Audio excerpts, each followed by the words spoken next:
So, I'm sure a lot of you guys are already aware of the big story, the big bombshell that dropped on the content creation community from a content creator known as HBomberGuy. There was a massive video that dropped and kind of created a lot of waves throughout, social media. There were several people that were called out because the video was on plagiarism. And it basically cited like several instances of plagiarism. Like it talked about, somebody who's been in the news a lot lately, Illuminati and some of the plagiarism that they've done. And let me just tell you, that gets so much worse than what we initially thought. We'll get into that a little bit later for those of you guys who are watching this live. But I saw that there were some bombs that were dropped on the YouTube drama community as well. And, so many people were catching strays throughout the course of this video. But a large portion of the video was dedicated to a creator that admittedly I had never heard of before. Prior to this video, I had never once heard of James Somerton. I had never seen a James Somerton video, but believe me, I know James Somerton very fucking well now, chat. Oh, shit. Oh, shit. Very fucking well. So James Somerton is someone who does video essays. From what I understand, it's related to, basically queer media or something like that. If I'm getting that wrong, somebody in the chat correct me, please. But that's my understanding, is they basically talk about, gay culture expressed through media and stuff like that. And they do it in like a video essay form, things of that nature. But why are we talking about this individual right now, chat? Why are we talking about them now? Well, as I mentioned a second ago, HBomberGuy dropped a video called Plagiarism and YouTube.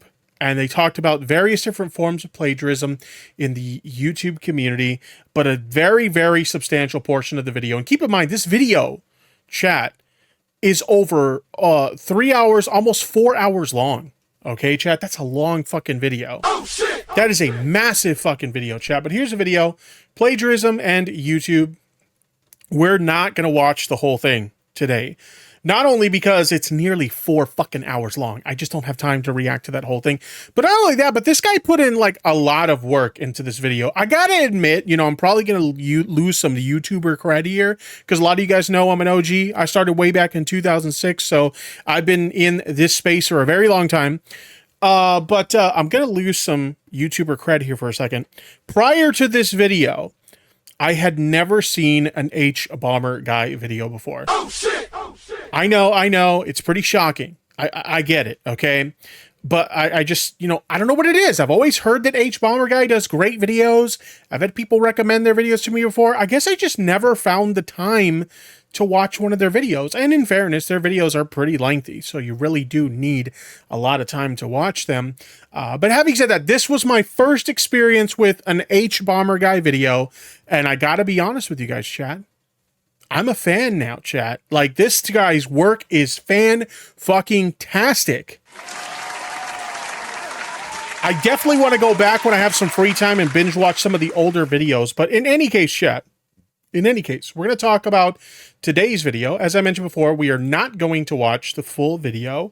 In fact, I'm going to give you guys a link in the chat. I'm going to post a link in the chat to the video, and I highly recommend checking this video out in your free time. I'm willing to bet most of you guys have probably already seen this video, because it's literally the hot goss on, the community right now, within the internet right now. Everybody's talking about this shit. So I'm willing to bet you guys have probably already seen this. But if you haven't, there's the link in the chat. And when I upload this as a video segment, I'll try to remember to put a link in the description as well. Be sure to check it out if you haven't already. Now, enough lollygagging. I don't want to watch their whole segment, because like I said, it was like half the video was dedicated to this individual that we're going to talk about now. But I do want to watch a brief segment of this video about this before we get into some of the aftermath of this big expose. I think that this particular segment that I have timestamps for us today really highlights just how bad of a plagiarist this person is. So let's go ahead and let's check out the timestamp segment that I have for this. So without further ado, Play that shit! Here we go. chat. Here we go. That down. But he even has another writer now. So surely he started making his own original videos and things got better? Well, things got much, much worse. I love the way he like teases like, oh, hey, you know, maybe things have gotten better now, right? And then he like drops that bombshell on you like, nope, it's gotten a hell of a lot worse. I am thoroughly tickled. It's gotten so much worse. Society and queer horror, or as the video calls itself, deep cuts. Society and queer horror steals so many words from so many writers, it genuinely makes me think I've traveled to an alternate dimension where plagiarism is fine. 4 girls end up in the same school. And That's it. Okay, so that's the thing about like this. Okay, so if you watch this video yet by H Bomber Guy, you're already aware of this. But, you know, in the lead up to the expose on this particular creator, James Somerton, he shows several examples from like other creators of like them engaging in plagiarism, and it's all bad. I think the one that I really enjoyed him kind of going over was the plagiarism allegations against a creator known as Philip Mewson. This is a guy who started a kind of Nintendo reviews channel back in the day. In 2018, he got a job working for IGN, and then while working for IGN, he got outed for plagiarizing some small YouTuber known as Boomstick Gaming's review of a game called Dead Cells. And then from there, it just kind of snowballed into this big story of like, holy crap, this guy has been doing plagiarism for years, right? And there were some pretty egregious examples of plagiarism in that, but holy crap, of all the examples that H Bomber Guy shows in this video of like plagiarism, they're all bad, don't get me wrong, but like James Somerton's examples of plagiarism are so fucking egregious. It's literally like he just looked up a handful of articles on the internet about the subject matter for his video and literally just copy pasted that shit into a script, made very minimal changes to it that still don't qualify as not being plagiarism. Like, it's so bad. find each other essentially by cruising the hallways. Given Carrie's simultaneous status as horror film victim and monster, alongside the narrative concerning her burgeoning sexuality and attraction to boys, or when Ripley asserts authority in the team after Dallas is caught by the alien, Ash, the male robot, feels threatened and attempts to dominate. Just look at it's like, this is so bad, chat, that if it weren't for the fact that he claims to have like a writer that like looks over all this stuff, I would not be surprised if he literally just had the articles pulled up in front of him and was just reading them. You know, instead of like writing a proper script like most video essayists does. You know, I don't do video essays. You know, I've worked with other creators in the past that do video essays and stuff like that, but I don't do video essays. It's not really my thing. If I'm being honest, I don't have enough talent in terms of editing and writing and stuff like that to pull that shit off. So I'm not a video essayist, but you know, I am friends with a creator currently that does video essays. You know, some of you guys may have heard of her, Keffels. I fucking hate everyone. She currently does video essays on her main channel, and I have seen kind of the behind the scenes of like some of the work that goes into these things, and it's a lot of fucking work, Chad. So when you find out that someone like this is creating like these video essays, but they're literally like, it's like I said, it's almost like they're not writing a script at all, okay? They're just reading somebody else's shit. Like if you were to show me behind the scenes footage of them working on their video essay, and when they're doing the voiceovers, they're literally just reading articles on their screen on the fucking internet, I would not be surprised. Like that's how fucking egregious this shit is. Ripley regaining his masculinity. It's fun, messy, mean, sad, campy, and self-aware. That's the key variable. Look at how blatant it is. It's literally word for fucking word. Oh shit! Oh shit! Jeez. That makes Hellraiser so special. I can't show you how messed up this is without ruining this video's runtime even more than I already have. So let's use visuals. Here's a transcript. Okay, this is chat. The part that the video is about to show you right now is the specific reason why I chose specifically this segment, okay? Because it's one thing to show, you know, a few clips that are like 20 to 30 seconds in length and show, you know, the lines of text that they're reading and the original sources where they come from. It's one thing to show you guys that, like a compilation or a montage of all of these types of segments, right? But to really show you guys just how bad this plagiarism is, I specifically wanted you guys to see this part of the segment right here. And let me tell you, chat, if you have not watched this video yet, this is going to blow your fucking mind. Hold on to your butts, chat. Oh, shit. Shit's about to get fucking real. Of all the words James says in this hour and 25-minute long video. And here's all the parts that are plagiarized. Oh my fucking god.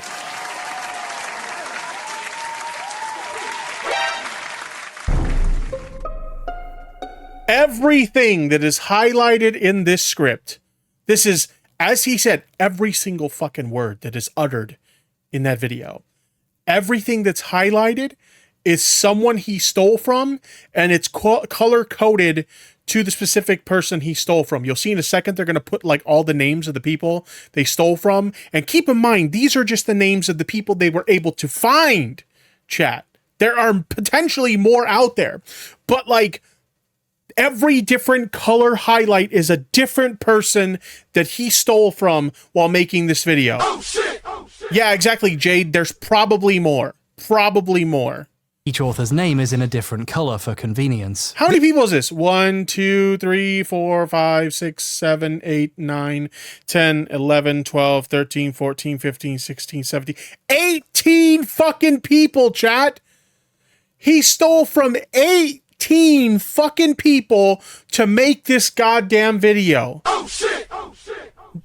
Oh my god! And this is like, these are supposedly, the non-highlighted points are supposedly their own original words, but keep in mind, there might be other stolen shit in there. It's very possible that 100% of this shit was plagiarized and H-Bomber Guy just wasn't able to find the rest. You know? This video steals roughly 10,000 words from 18 different places. And this is just the stuff I found. There could be more. A truly staggering... That's the scary part. That's the truly fucking scary part about it. Is there might be more theft in there, excuse me, that he wasn't able to find. There might be more. Portion of this video is James staring into his prompter, reading words he got by Googling movie name gay. I wish I could show you everything he copied, but we'd be... Finding Maria Salvis in the chat says, there's 5 full pages that are fully plagiarized. Is that true? Is that true? Let me see. Let's go back to the... Let's see. So, 1, 2, 3, 4, 5, 6, no, 7, because like this is just like a title segment or something. 7 full pages of plagiarism, chat. Oh shit! Oh shit! I mean, obviously there's partial plagiarism on the other pages, but 7 full pages of plagiarism.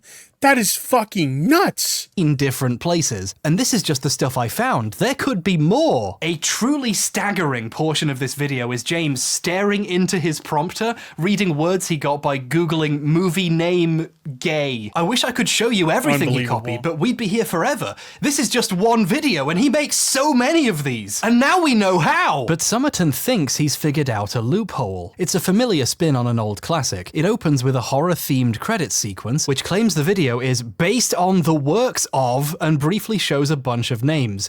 Oh my god. So that's the loophole. That's the way that they're trying to work around it. It's not plagiarism, it's based on their work.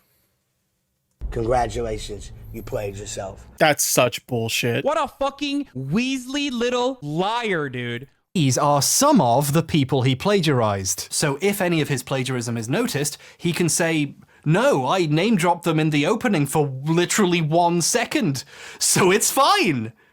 This is the stupidest thing I've ever... Anyone watching this video would assume this is Somerton showing his sources, or people whose work he read while writing the video, not people whose writing is the video. Based on the works of Colin Arison. What does this mean? There's no way of knowing what Colin's contribution to the video was. Exactly. Does this mean he inspired a section? That he gets quoted? That James read him and used some of those ideas? This mention means 21 minutes into the video, the next 5 full minutes are word for word copied from an essay he wrote. Benshoff recognizes Hellraiser. That is so unbelievable. Imagine having the balls to steal somebody else's work like that. Just real, like, no shame, just blatantly stealing someone else's shit and profiting off of it. My understanding is this guy was making like thousands of dollars on Patreon alone, stealing other people's shit, not to mention the fact that they were getting ad revenue. I believe their channel does pretty good in terms of viewership. Let me actually bring up their channel real quick. Pretty sure they do pretty good in terms of viewership. Let's have a look-see real quick. Just bringing up their channel briefly. Let's see here. Yeah, 61,000 views there, 184. They're getting great views. Okay, so they're doing fantastic in terms of ad revenue. They were doing fantastic in terms of Patreon revenue. And keep in mind, some of these videos even had sponsors, chat. Oh shit! And as someone who has been lucky enough to secure a sponsorship before, I've always heard from content creators. I've always heard from content creators that sponsorships is where the real money's at. Okay, like that's where the real money's at. And I never really believed it because like I had, some companies reach out to me and like, hey, for a couple $100, if you do like a little 20-second ad spot in a video, we'll give you a couple $100 or whatever, this and that. And it's like, that doesn't really seem like that much money. But then when I actually talked with a reputable company, I used to work with a management company that used to secure sponsorships for YouTube content creators and streamers and stuff. And when I worked with this management firm and they secured me like a legitimate sponsorship, and I saw the kind of money, unfortunately for contractual reasons, I can't disclose to you guys how much money it was. But when I saw the kind of money that I was being paid, let's just put it this way. I was paid to play a video game on stream for 2 hours. And the amount of money that I was paid to do that sponsorship is equivalent to what I would make in a few months in my fucking day job, chat. Oh, shit. Like, it's fucking nuts, okay? How much fucking money, like, people get paid for these sponsorships. And they were making money off sponsorships, ad revenue, and Patreon off of other people's stolen work, chat. Like, it's so fucking insane. For some of its visual characteristics, but comes to the conclusion that too often the representation of Barker's monster queers seems similar to those produced by right-wing ideologues. I don't think I need to tell you, this is just plagiarism with an even stranger excuse than normal. Somerton never tells you when he's just reading other people's words, because then people would know he didn't write anything. He's hidden their name at the beginning and in the end credits at the very bottom, after a long list of patrons, so he can make a video out of other people's words without ever saying when he's actually doing it. So ridiculous, is just Andrew Park's article about the film The Craft, with slight changes to try to hide it, and his usual LGBT to queer word swapping. The film follows the story of 4 teenage girls who each grow up feeling different. So that's another way he thinks he'll get around it. He'll change a word here and there, kind of like swap out a word or a phrase for something slightly different, and that'll be enough to wash his hands of it and get around it. And it's like, no, like plagiarism doesn't work that way. One way or another. Special. And above the fray. Which, by the way, The Craft, fantastic fucking movie. If you were ever wondering where Tipster's obsession with the goth mommies came from, Tipster as a teenager, this is the origins of the goth mommy meme, chat. Oh shit! This is literally where it comes from. Anyway, let's continue. Their peers. Seriously though, if you've never seen The Craft, highly recommend it.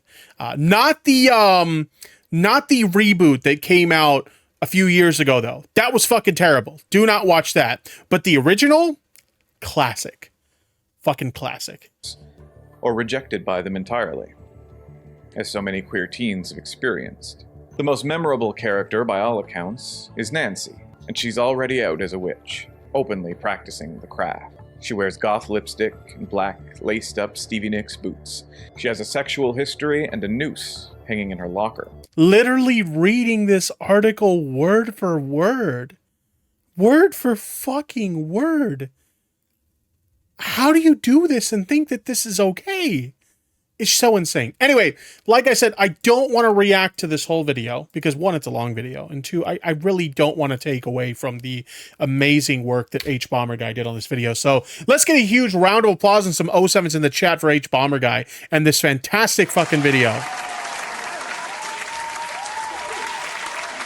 So I pretty much just wanted to kind of give you like a brief little summary of like what we're dealing with here. But what I really wanted to show you guys is some of the aftermath of this whole saga. So I was watching this video, and I watched this video in like small doses, okay? Because again, this is like a 4-hour long video. So I watched it in like chunks and shit like that, right? And when I was finally getting into like the core of the segment on James Somerton, I decided as I'm watching the video, because I'm watching it here on my computer, and I got a dual screen set up here. So I got the video pulled up here, and I got a blank web browser pulled up over here, and I'm like, I wonder how this person has responded to this so far. So I decided to take a peek at their various different social medias and stuff like that. And this is what I found. I actually tweeted this out. It seems James Somerton isn't taking the H-Bomber guy call out so well. Oh shit! Oh shit! What was I talking about, chat? So I took a look at one of their recent videos on their channel. This is the video that I took a look at. I just clicked on, I don't remember if it was the most recent video or just a random video on their channel. But this is a video that was uploaded 10 days ago. Neil Gaiman and Queering Fantasy. I hope I pronounced that correctly. I probably didn't. I'm not really sure. But if you look closely, you'll notice something at the bottom. Don't worry if you can't see it. I understand it's a little bit on the small side. I got a close-up image of it. Comments are turned off on pretty much every video on the channel. Oh, shit! Oh, shit! I even checked community posts, and community post comments have also been disabled on the channel, okay? Their Twitter account, completely gone. They have full-on deactivated their Twitter account at this point. Oh, shit! Oh, shit! And if you take a look at their Patreon, it's gone. Johnny Iconic in the chat says, I think he's coping and seething already. True. You are coping and seething. I think so, too.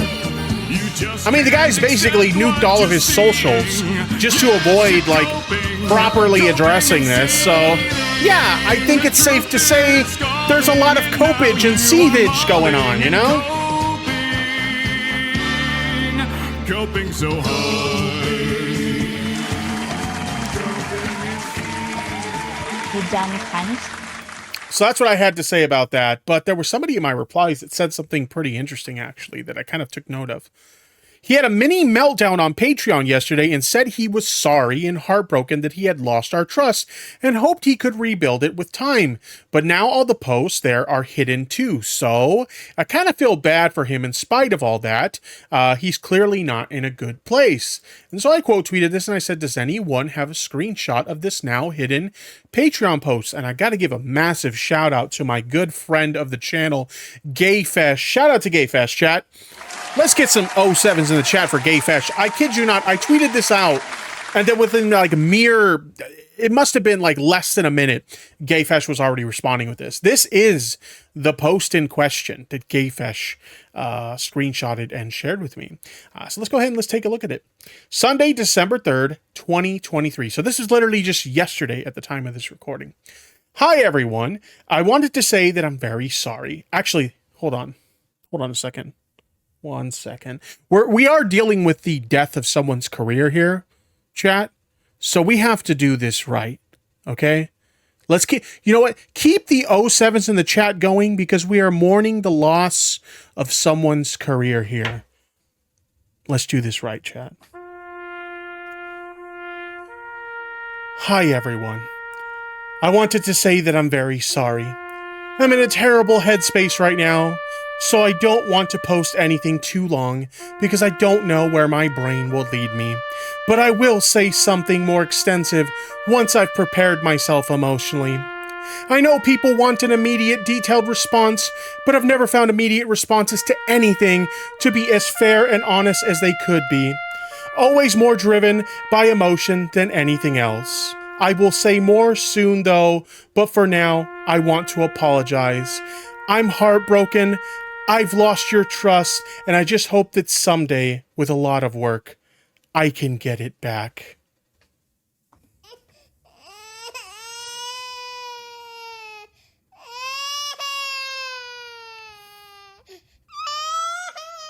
Shut up, bitch! Give me a fucking break, chat. Give me a fucking break. Anyway, let's go ahead and let's take a look at the rest of this. So a lot of people started coming out, chat. I see somebody in the chat saying beta. I mean, yeah, it's kind of beta. Beta! It's kind of beta. I'll give you that. But, you know, a lot of people started coming out with their own stories and their own kind of thoughts on the situation. And we're going to go ahead and take a look at some of these. These are pretty chunky Twitter threads, chat. So I hope you guys are ready for a lot of reading. Well, you guys get the luxury of listening. I'm the one who has to read this shit, okay? So let me go ahead and let me get started. We'll get started here with Todd in the Shadows, okay, chat? Todd in the Shadows, I remember them. I never watched their content, but I remember them from the Channel Awesome specials that they would do every year. Let me get a sip of my drink real quick. My throat's kind of irritated. Excuse me.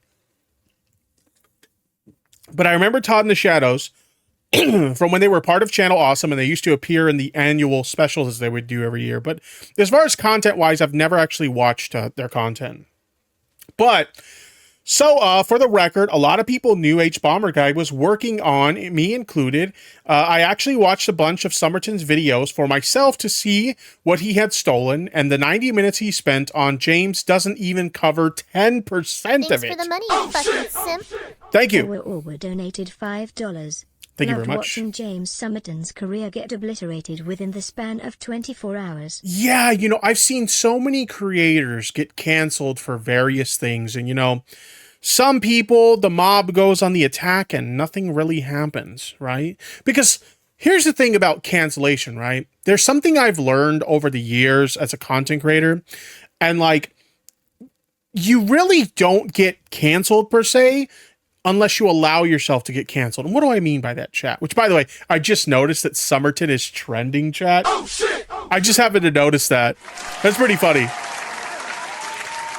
But as I was saying, you never really get canceled unless you let yourself get canceled, because, like, you know, some people, you know, they'll submit to the mob and they'll get super apologetic, and, you know, sometimes the mob, very rarely, but sometimes the mob receives the apology well and you're able to continue on business as usual. You know, other times, you know, you submit to the mob and they think your apology is not genuine, so it just kind of amps up the situation, makes it worse. Then you get the people who would just like outright like ignore what's being said, right? And like, oftentimes, believe it or not, that's like the right strategy. It really depends on what you're being canceled for, right? Because sometimes people will try to cancel you for really mundane, stupid shit. And like for those things, it's like, I don't fucking care. And you just ignore it and you move on and you're like, you're fine, right? But other times, like even like really serious shit, sometimes if you ignore that shit, like it just kind of like people forget about it and it just kind of goes away. But like here we're seeing what a lot of people would say is like the worst response to a cancellation. Like this whole like recoiling from the internet, deleting your social media, deleting your Patreon account, disabling the comments. Like this is what most people will tell you is the worst way to respond to a controversy, because you basically just, you've submitted, you've waved the white flag at this point, right? And don't get me wrong, I think what James Somerton is being accused of here is like very serious shit. Okay, like really, really, really serious shit. And it's worthy of like criticism to an insane degree. I mean, essentially, they built a career off of stealing other people's shit. All right. So I think there's valid criticism to be had here. But like, they are literally waving the white flag. And at this point, like, will they ever be able to recover from this? Probably not. Not just because of how severe the allegations are, but also how intense their reaction to the allegations were. Okay. But anyway, I'm getting a little distracted here. Let's go ahead and let's dive into what Todd the Shadow Todd in the Shadows. Excuse me. Let's dive into what Todd in the Shadows has to say here. So for the record, they said that they already seen the video. It was only 10. It wasn't even 10% of it. For example, Somerton deleted his unrequited video and remade it so that it no longer steals from Celluloid Closet documentary. Instead, excuse me. It's one downside to drinking sparkling water. It gives you mad burps. But anyway. So that it no longer steals from Celluloid Closet documentary. Instead, it steals from Celluloid Closet book from cover to cover. Oh shit! Oh shit! So let me edit out the stolen shit that I did, but leave in some of the other stolen shit that I did. Good job. His gay Holocaust video on Vimeo is stolen in part from Richard Plant's book, The Pink Triangle, and in part from some random student's senior thesis. So congrats, Jennifer Rokakis. I don't know how to pronounce her name. If you know anything about me, you will know that I butcher names all the fucking time. Okay. So butchering their name, Eastern Michigan University class of 2013. Your work is stealably good. Nice. What an honor. Your work was so good that some stupid fucking YouTuber decided that they would steal it from you. That's how good your work is. Congratulations. Congratulations. That's the highest honor. Sometimes he will just plain forget who he's stealing from. He gives Faye Basur, I'm probably butchering the name again, my apologies, a based on credit when in his vampire video, but Faye Basur has only written one thing about queer themes in Let the Right One In, which James never discusses. I guess he intended to steal and forgot? That's pretty funny. One last thing, if you Google James' words and nothing comes up, that doesn't mean they're his. I paid $25 to read this article about Stephen King's It because the title looked familiar, and sure enough, James' nostalgia video pulls about 500 words from it. Oh shit! Oh shit! Jesus! So he was even paying for stolen shit? Am I understanding that correctly? Yeah, he was buying shit from like databases where you could buy articles and shit. Stealing shit that way too. Jeez. A fucking course it was. What is this? It is literally what happened. I recommend the book. Excuse me. I recommend the book Let the Right One In. It's one of my favorite books and presents the vampire myth in a unique way. It also features a queer vampire and queer romance. I actually had a 10-minute section all about Let the Right One In, but we cut it because a lot of people complain about the videos being too long. Oh my God. That's too funny, chat.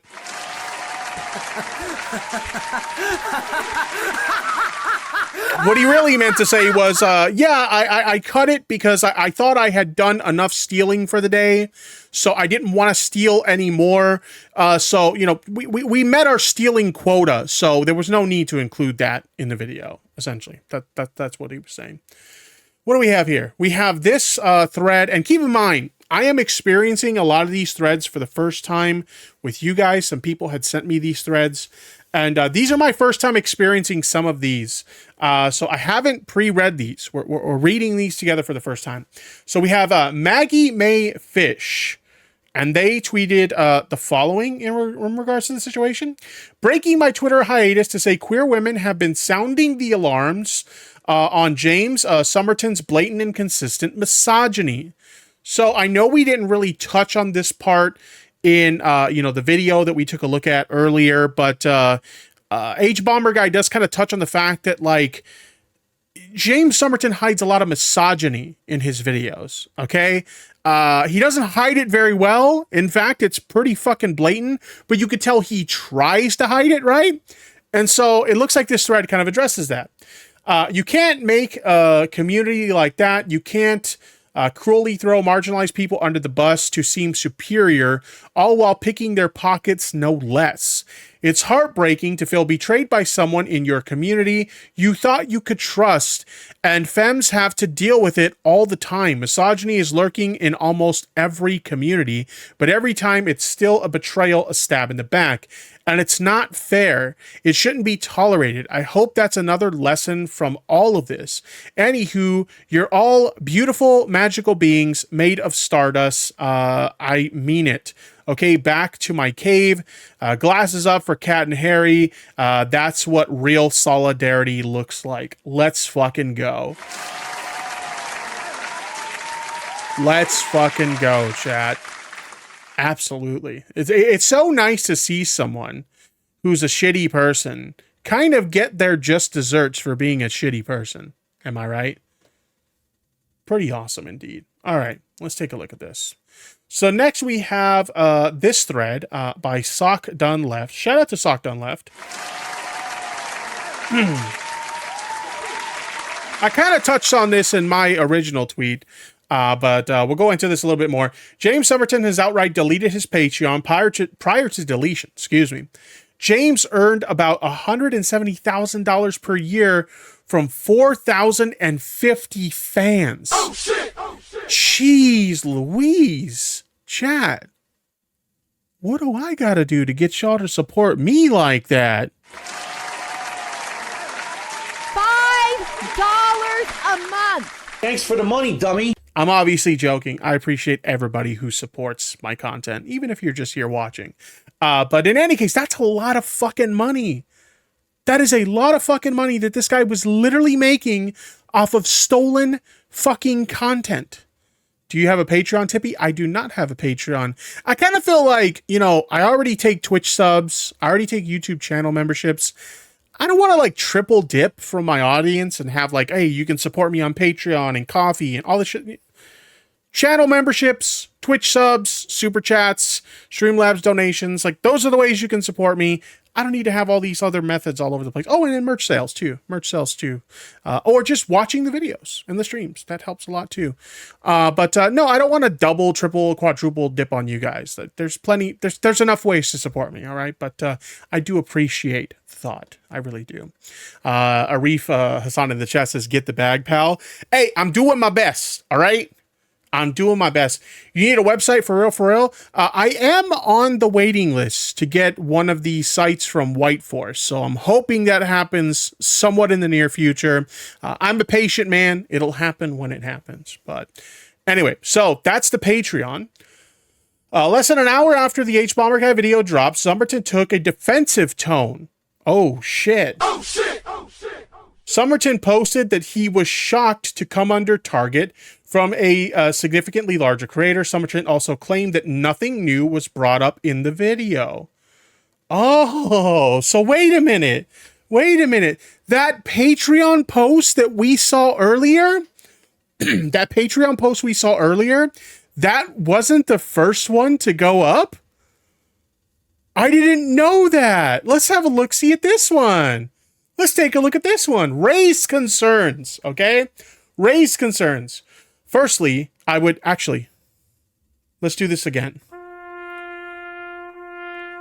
Firstly, I would like to thank you all for supporting me in the first place. However, it seems as if this channel has come under target from a significantly larger creator than myself and Nick. I know the majority of you were around last year when these accusations were first brought up. I have spoken to many of you privately and in live streams to explain the situation in detail. I'm shocked to see that I was worth seemingly 2 hours of a 4-hour video, especially when all these issues have been discussed before 1 year ago, especially since there was nothing new that was brought up in this video. If you have any concerns about these issues, please message me and I will answer all of your questions in detail. Again, I am so grateful for your support. I love you all. Thank you, James. You can shut the fuck up, bitch!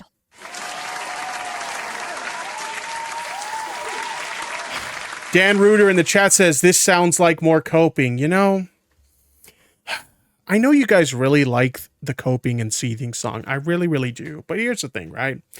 There's only so many times you can play the coping and seething song in a single stream before it kind of like, you know, you start to get burned out over it. You know, in fact, if I'm being completely honest with you guys, I think we play the coping and seething song so much that it might be time to retire it from the soundboard. Bullshit, more coping and seething! You are coping and seething. You just can't accept what you're seeing. Yes, you're coping and seething. The truth it is scalding, and now you are molding and coping so hard.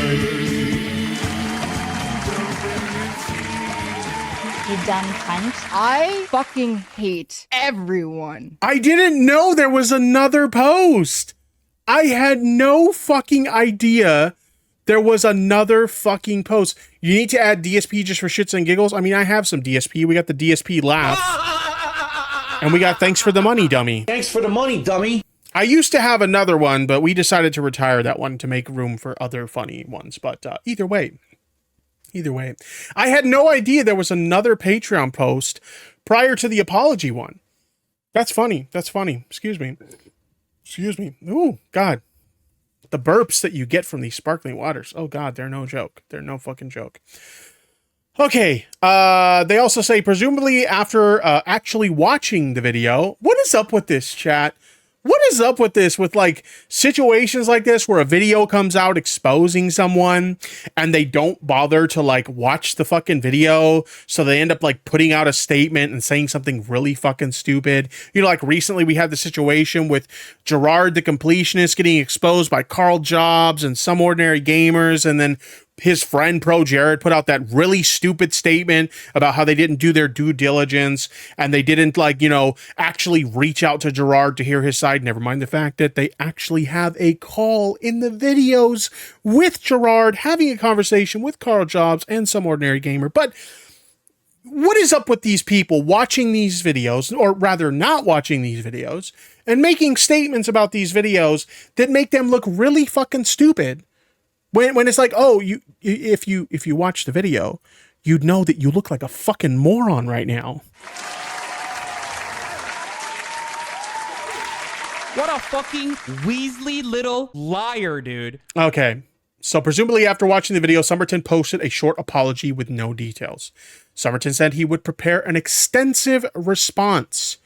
Chat, let's take a little bit of a vote here. Let's take a little bit of a vote here, okay? 1 in the chat if you think that we actually are going to get this response. 2 in the chat if you think we're not. I think that this person's career has been so BTFO'd at this point. I just think they're going to kind of take what, you know, money they made and just walk the fuck away. Just kind of venture off into the sunset, never to return to the internet again. I really, truly don't understand what point they would have in actually trying to make a comeback and putting out this statement. What do they possibly say? Yeah, guys, I stole everything. I literally built up a career off of stealing other people's shit, but please still respect me. Please still respect me. Please still love me. Please still trust me. Shut up, bitch. I think the chat agrees with me. We're probably not going to get that statement. I'm just saying. So they said they were preparing an extensive statement, but needed time to prepare. This is fair. Even James would need several hours to change the words to toxic gossip. Oh my God. STL. You know, STL, you know, I've gotten to know STL a little bit. I've tuned into a few of their streams. You know, I wouldn't go as far as to say we're friends or anything like that, but we've chatted a few times with each other. But I gotta tell you, the snark that you have here, I love me some STL right now. Can we get some 07s in the chat for STL? I love the snark. It's chef's kiss. Chef's fucking kiss. When you're 1 hour and 49 minutes and 55 seconds into the new H Bomber Guy video, true, chat, it do be like that.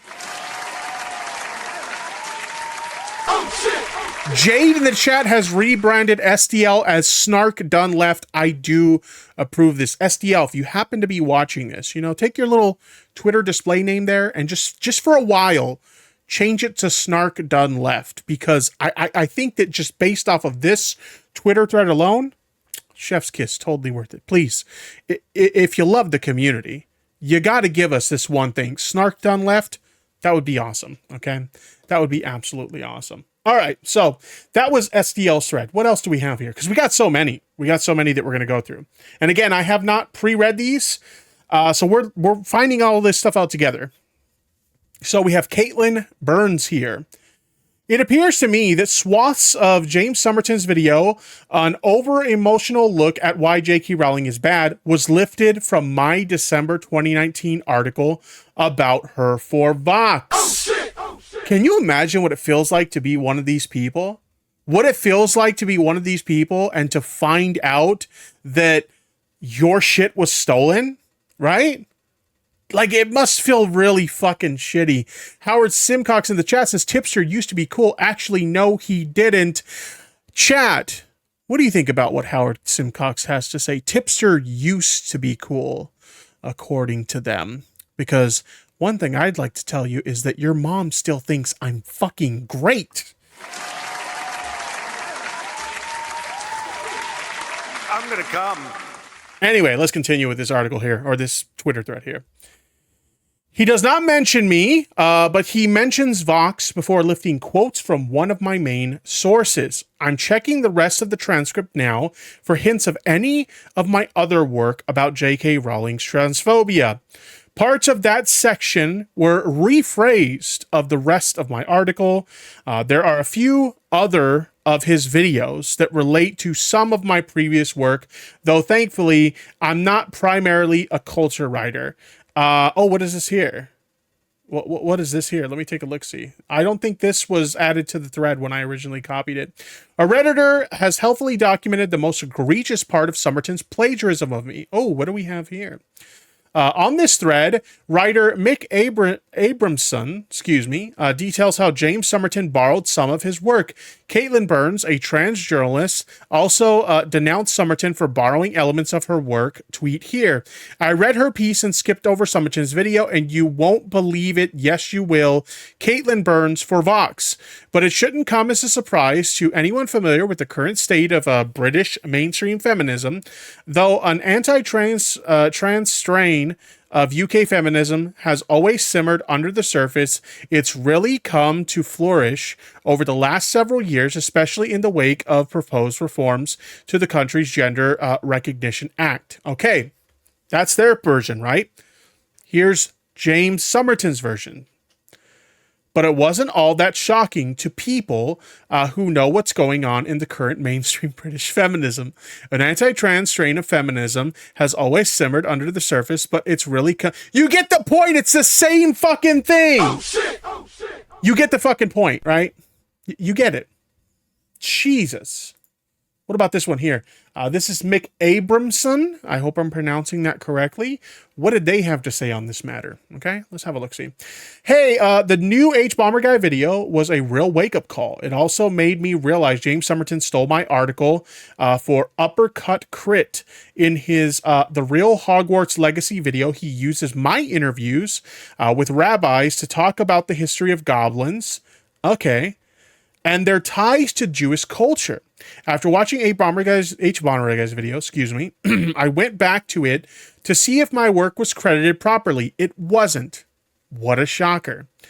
The intro only lists my name without the site my work was from. The description doesn't mention anywhere where the cited work is from. Of course not, because they're trying to hide their plagiarism. Why would they tell you where to find the fact that they stole something? Of course they wouldn't do that. Like H-Bomber Guy mentions in his video, James has used this based on the works of excuse to get around plagiarism accusations numerous times. Does it count? Absolutely not. And I agree. That is not a catch-all excuse to get around plagiarism. It's just not. All right? It's absolutely not. How will anyone know which article, what in the video was cited based on the information alone? Going to the exact moments where he directly quotes my interviews with Rabbi Joe David and Rabbi Josh Kalev, I think that's how you pronounce that, but he doesn't mention the source anywhere, just posts a picture of the rabbi being quoted like he is the one who did the interview. Yikes! Is the article or any source listed in the comments? No, comments have been turned off. What about the credits? Nope, the credits are just thanking Patreons. In other words, thank you H-Bomber Guy for making a really educational video on what plagiarism is and the many forms it could come in. Everyone should watch it immediately, and fuck you, James Somerton. It was at this moment that he knew. He fucked up. Okay, so there's that thread. We're not done yet, chat. We are not done yet. So, apparently, the Discord server for James Somerton has also been deleted. And my understanding is this is one of the last messages that was posted prior to the deletion from James Somerton. There's only one screenshot I will post from James Somerton's Discord. This is all he had to say to the people who paid him real actual money, just this. Goodbye, everyone. And the rest of the article, the rest of the thread, rather, is literally just stuff we already went over. But this is how he cowers away in fear. Rather than, basically standing in place, taking accountability for the horrible shit he had done, stealing other people's work and profiting off of it, he just runs and hides, chat. Deletes his Twitter, deletes his Patreon, hides his comment section. and just leaves a simple goodbye in Discord before completely leaving the internet. Like a coward. I fucking hate everyone. What a fucking Weasley little liar, dude. And we have a bigger thread here. Oh, this one's a doozy. Oh my God. I can't believe I'm going to force myself to read this right now. But this one, I literally got mere moments before I started this stream. Okay? So we're going to take a look at this one. I might need my glasses for this one, chat. We got a lot of text here. There's a big wall of text. I'm getting a headache just looking at it. Okay, so are my glasses nice and clean? No, they are not. So let's go ahead and let's get into this one. This is going to be interesting, chat. I have not pre-read this. Okay, I have not pre-read this. Left with a 68K bonus too. How's that? What? Is there something I'm missing here? Holy shit. Okay, I think they're clean enough. All right. I got me spectacles on. Blindster. Yeah, I really am supposed to be wearing reading glasses. I don't know why I went through this whole segment without my glasses, but I definitely need them for this wall text. As a matter of fact, I'm going to go full old man and let's bump up the text a little bit to make it a little easier on the eyes. We have a long ways to go, chat. Right now, okay, I'm just going to be honest with you guys. Right now, I'm the one coping and seething because I'm the one who has to read this shit. The things I do for my community, okay? The things I do for my chat to make your guys' viewing experience a little bit easier. I'm about to read all of this for you guys. Please give me some 07s in the fucking chat, all right? I think I deserve them. And drop a like on the fucking stream if you haven't already. Put some goddamn respect on my name. Put some respect on my name. Okay. Enough excuses. Little sip of my drink to wet the whistle. Without further ado. Play that shit! Here we go. Okay, so back in April, I snapped at James in reply to a tweet that was linking to this video, which James has since delisted, but not deleted. And I want to talk about the full context of that, but I don't want to make a video. Put your beat down memes away. Okay, well, it would have been really nice if you can do a video, because then we could just react to it. But hey, you know what? I'll read your wall of text. It's fine. The first bit of context is that I initially got keyed up into James to fact check his claims about indie filmmaking in Canada. As a filmmaker, the entire Telos venture was immediately obvious as a juvenile fantasy dreamed up by everyone with no idea how to make a movie. Okay, we didn't touch on this because, like I said, I didn't want to watch H Bomber Guy's whole video. Not only is it long, but I also didn't want to take away from his hard work. Apparently, he did like a Kickstarter campaign to launch a filmmaking studio called Telos, right? Is that Telos Films? I don't remember what it's called. Telos Films. Okay, I was right. First, oh, actually, no. I don't think this is the same Telos. Does anybody know the website for, is it Telos Productions? Let me see. No, that's not the one. I'm trying to find... Well, here's the Indiegogo campaign for it. Okay, is this the Indiegogo campaign? No, campaign closed. Where is the actual website for his... Okay, well, here's the Twitter page for it. I found the Twitter page for it. If somebody knows the web address, please get me that. I'd really like to take a look at that. I bet the website got purged too. Maybe. That is possible. But this is the Twitter page for it. Telos Pictures. This was, they did an Indiegogo or GoFundMe, or not a GoFundMe, but like a Kickstarter or something like that to raise funds to launch this company. And this company had promised to produce several short films or feature-length films, and nothing has materialized. They raised thousands of dollars. How much was it? Like $60-something thousand, if I remember correctly. I'm going off the top of my head here from H Bomber Guy's video. They raised something like $60,000 or something like that. $68,000. That's what you meant by the bonus. Gotcha. Allegedly Angelo. I got it now. By the way, shout out to Allegedly Angelo, friend of the channel. But they raised $68,000 to start this company to make like movies and short films and stuff like that, and they haven't produced a single thing, chat. In fact, if you look at this Twitter account, it's fucking dead. They haven't posted anything on the Twitter account since May 31st of 2022. Have they even been in the replies? No, nothing.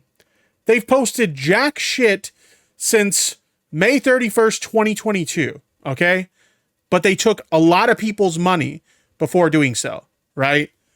So that's what this is in reference to, I guess. Okay, so let's go ahead and let's take a look at this. Let's take a look at this. So the first bit of context, they were talking about being a filmmaker. As a filmmaker, the entire Telos venture was immediately obvious as a juvenile fantasy dreamed up by someone with no idea how to make a movie. Just wild claims about their plans that weren't worth debunking because they bordered not even wrong. But in watching one of these pitch videos, I noticed that he had a $4,000 current gen camera in the background as a prop, and that seemed both pretentious and weird. You don't use your best camera as a prop, you use your second best camera as a prop. So being an obsessive weirdo, I needed to know, and I watched his BTS stuff until I spotted his main rig, a $6,000 camera with about $1,000 in accessories. Now these in isolation are unremarkable because his Patreon at the time was bringing in $8,000 per month. Oh shit! What the... Okay, there was a time when I had a Patreon. Some buddies and I had started a Patreon account so we can fund a podcast that we were working on at the time. I think it was called Tipster Unleashed or something. Tipster Unleashed or Tipster Live Unleashed. I don't even remember, but it was a long time ago, basically. And I think like at the utmost success of that podcast, I think we were pulling in like $200 on Patreon a month. Donated $4.99. Thank you. Just showing some love to my guy Tipster. Well, thank you very much for that super chat. I do appreciate it. But yeah, I think we pulled in like, $200 a month that we had to split between the three of us that were doing the show at the time. Yeah, we didn't pull in a ton of money. I could never fathom making $8,000 a month on Patreon. I will say this, though. That's not the most that I've ever seen a creator make. If I remember correctly, Susie Liu, back when we covered the Susie Liu story where she was literally like reacting to stolen full episodes of anime on her Patreon, she was making like $10,000 a month doing that shit. So we've seen creators, making a lot of money on Patreon through, again, in that case, it was theft as well. Pretty crazy stuff. But yeah, $8,000 a month. That's nuts.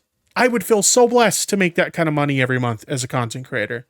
I don't think I've ever made that kind of money consistently, ever, as a content creator. At my channel's peak, I had like a couple months where I made some pretty good money. Never seen that kind of money again. That is insane, for sure.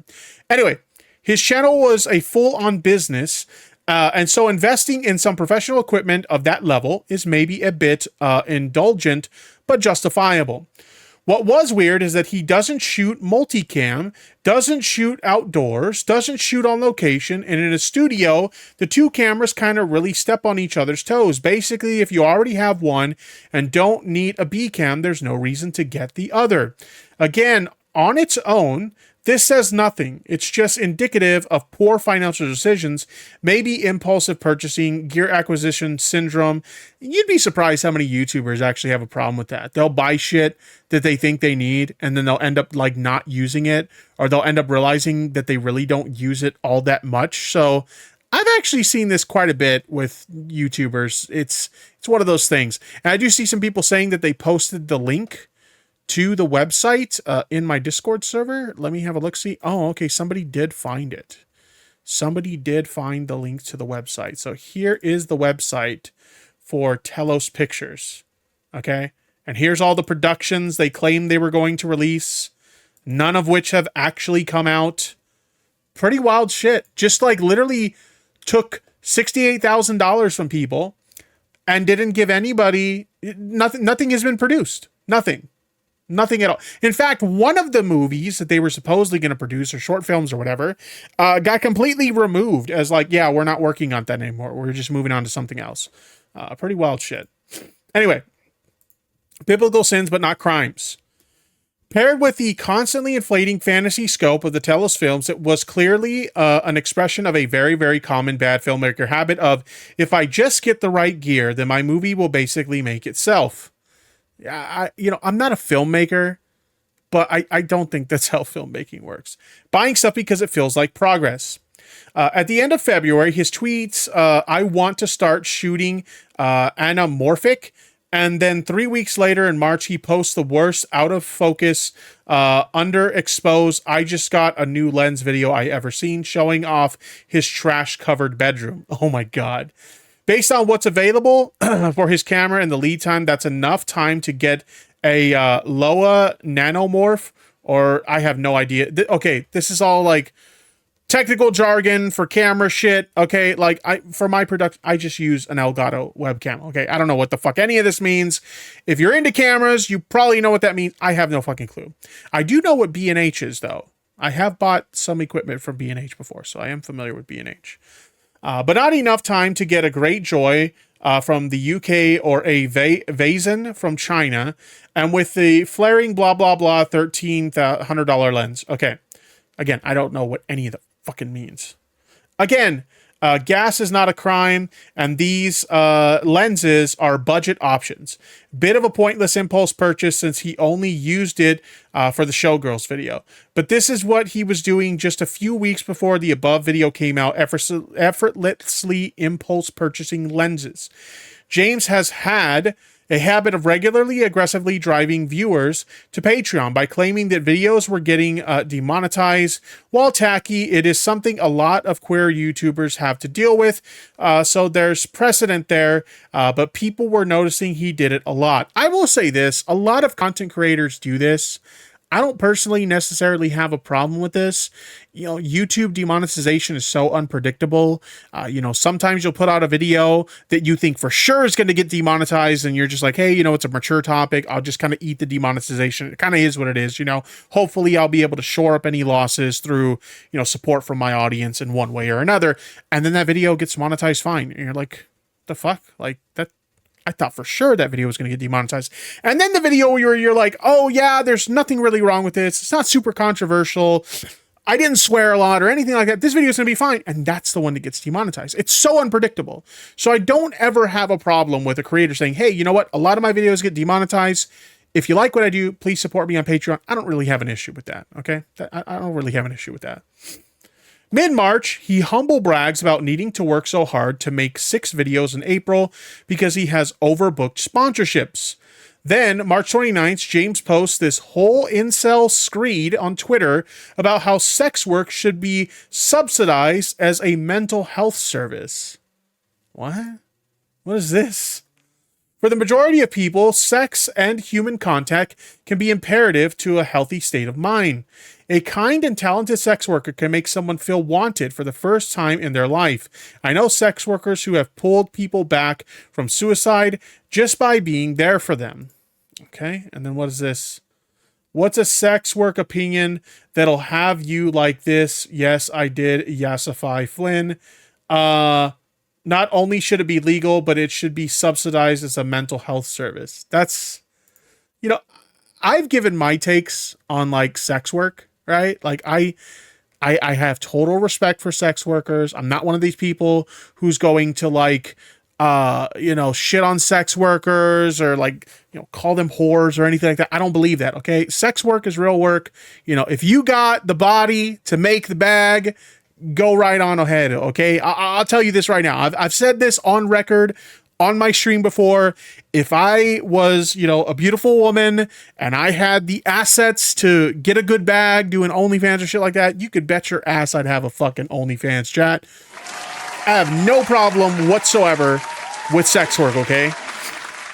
But I will say this, that's a pretty hot take in terms of sex work. I'll just leave it at that. He spent several days getting absolutely roasted for this, just dragged across the pavement and read for filth, and doubles down in the replies the whole way. So this is the context immediately surrounding James waking up on Friday and posts the above video and the below tweet. What is this tweet? We just got the lowest Patreon payout we've gotten in well over a year. Like a maybe we need to rethink things kind of amount. Not an April Fool's Day thing, by the way, but I don't know if we'll be making videos much longer. Okay.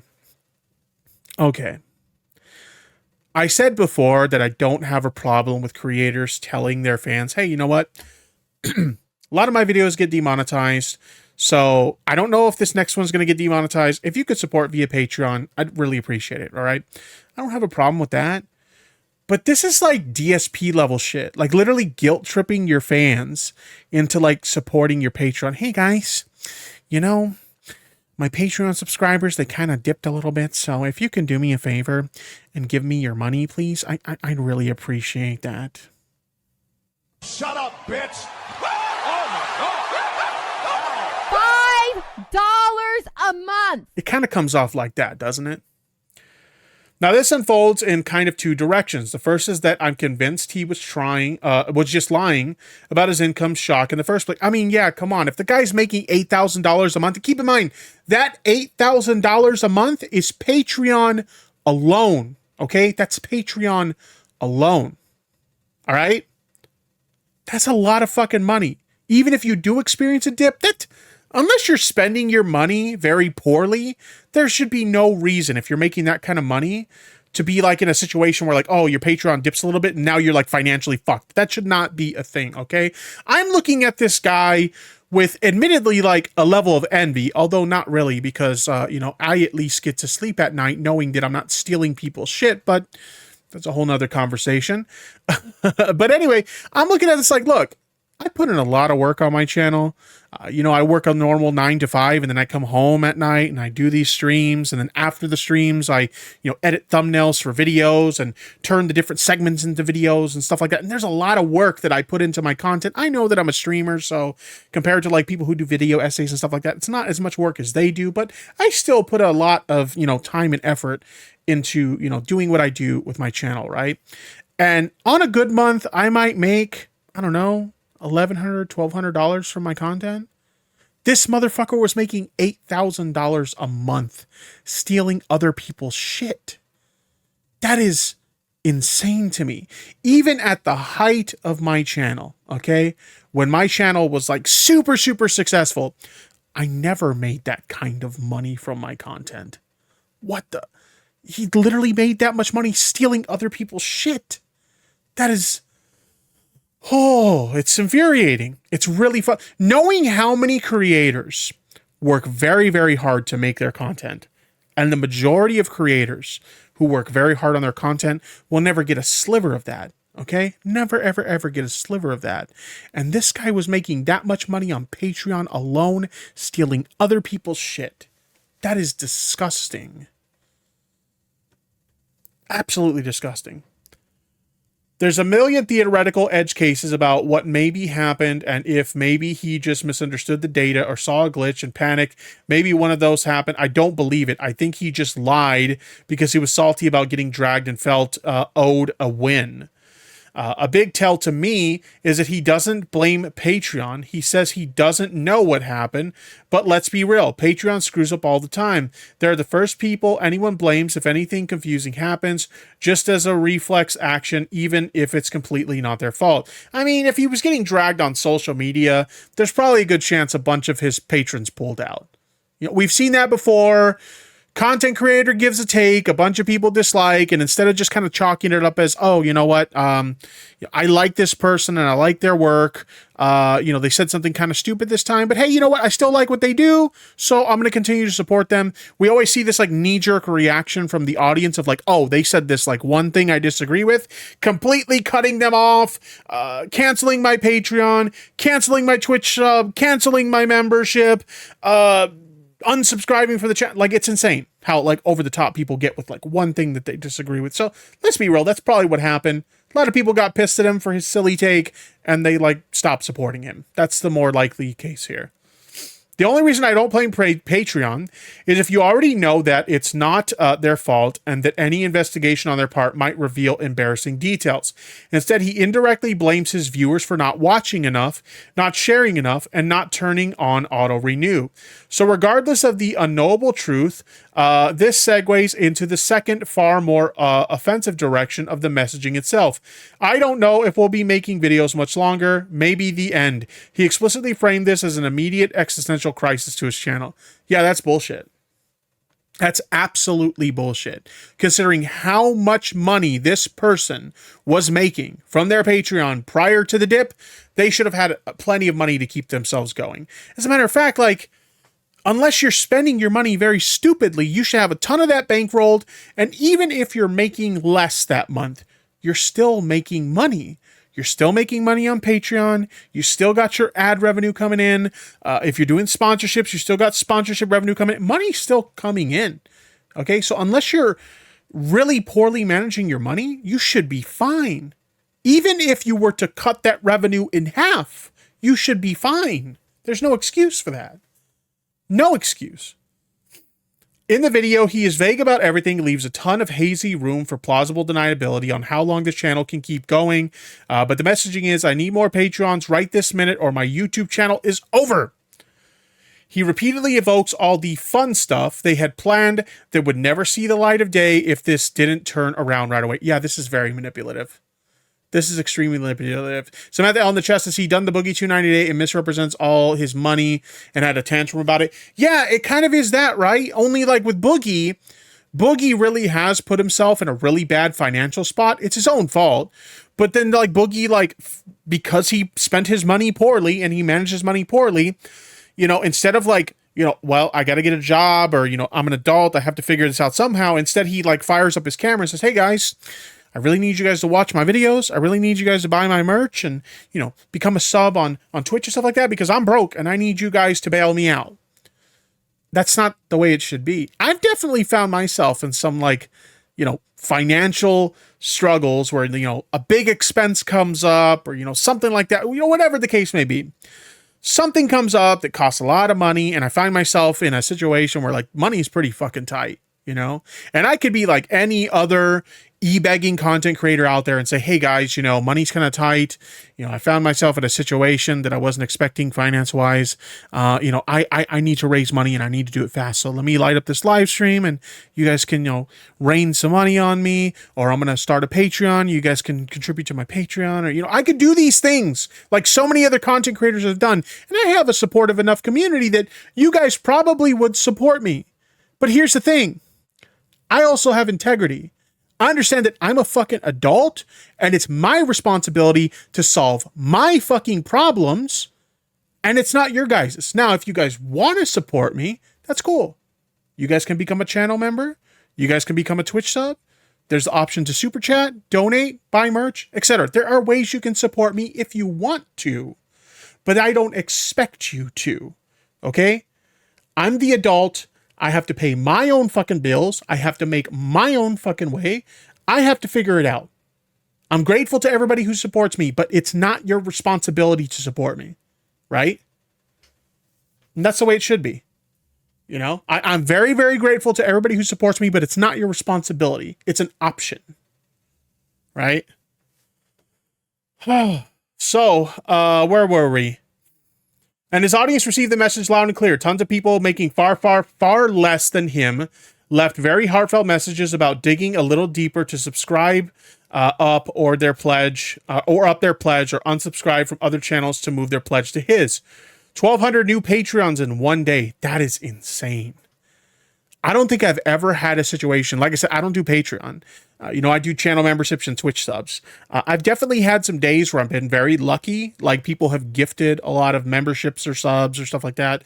I don't think I've ever had anything like that. If I had to guess off the top of my head, I think the most like new subs or new members I've gained in a single day was probably something like, I don't know, maybe 20, maybe 30, right? Never 1,200 fucking new Patreons in one day. That is wild to me. So he's a really good manipulator. Since I simply don't believe the income shock was real in the first place, that would put his post, maybe the end Patreon income, at around $10,000 per month. US add YouTube income. He spent the last 7 months making around $18,000 per month. Jesus. I have seen creators scale back their capabilities to the bone purely to keep making videos for the love of just like making stuff. I've even had to do this myself, right? There used to be a time when I output, and I still think my output of content is pretty good, all things considered. But you know, when I was making a little bit more money on the channel, I've never made like, you know, full-time creator money, but I used to make a decent amount more money than I make now when my channel was more successful. And, you know, when you see that kind of money coming in, that incentivizes you to like, well, I'm making some pretty decent money here. So that gives me the justification to invest more time in working on my content, right? Whether it's investing more time in editing, investing more time in streaming more consistently, you know, whatever it is, you know, it's justification. Like, hey, I'm making enough money to where I feel comfortable dedicating more time to this. And I've kind of done the same thing, you know, as the revenue has fallen, as the viewership has fallen, stuff like that. I'm like, you know what? I still want to keep doing this because I love doing it, but the justification to spend more time doing it isn't there anymore. So I'm still going to do it, just not as much as I used to, right? So I get that. I get scaling back, whether it's a cost thing where you have to because the money just isn't there, or if it's a case of like, well, you know, I don't make enough money to justify the time investment anymore. I've seen that happen before. I don't think that that's what this situation was for them. I genuinely don't. So I've seen people scale back, you know, just so they can keep making stuff because they loved it, even as their funding evaporated and they needed to go back to a desk job to cover their bills. You'd have to be so outstandingly reckless for your finances as a channel that a 1 month spook leads immediately to channel over. Sorry about all the fun stuff. We won't get to do with you, our Patreon, specifically because you, our Patreons, aren't giving us enough money. I think the only time that I've ever been in a situation like this, there was a time in, I want to say it was 2013, maybe 2014, when I was a creator. I had, my main computer died, Chad. Like my main computer died. And so I didn't have another computer to make videos on and to make content on. And so at the time I was like, look, to my audience, I want to keep making videos, but I don't even have a computer to edit on or anything or stream on or anything. So if I want to keep this going, I need a new computer. And I remember putting out at the time, I think I did a GoFundMe for a new computer.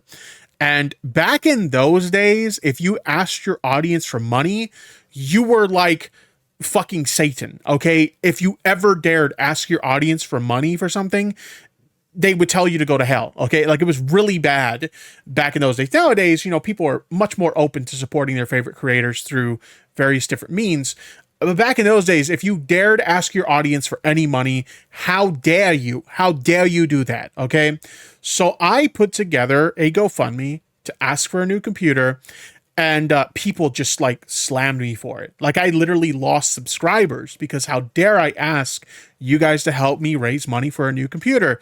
And so I ended up canceling the GoFundMe. Fatso donated $4.99. Thank you. This simp is sending you some money.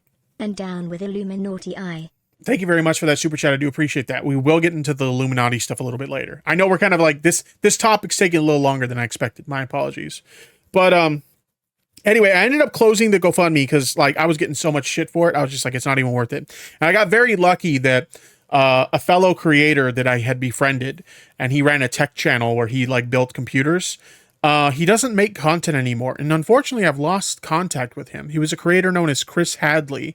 I think his channel was called Tech Uploaded. His channel's still around, but he doesn't make videos anymore, which is really unfortunate.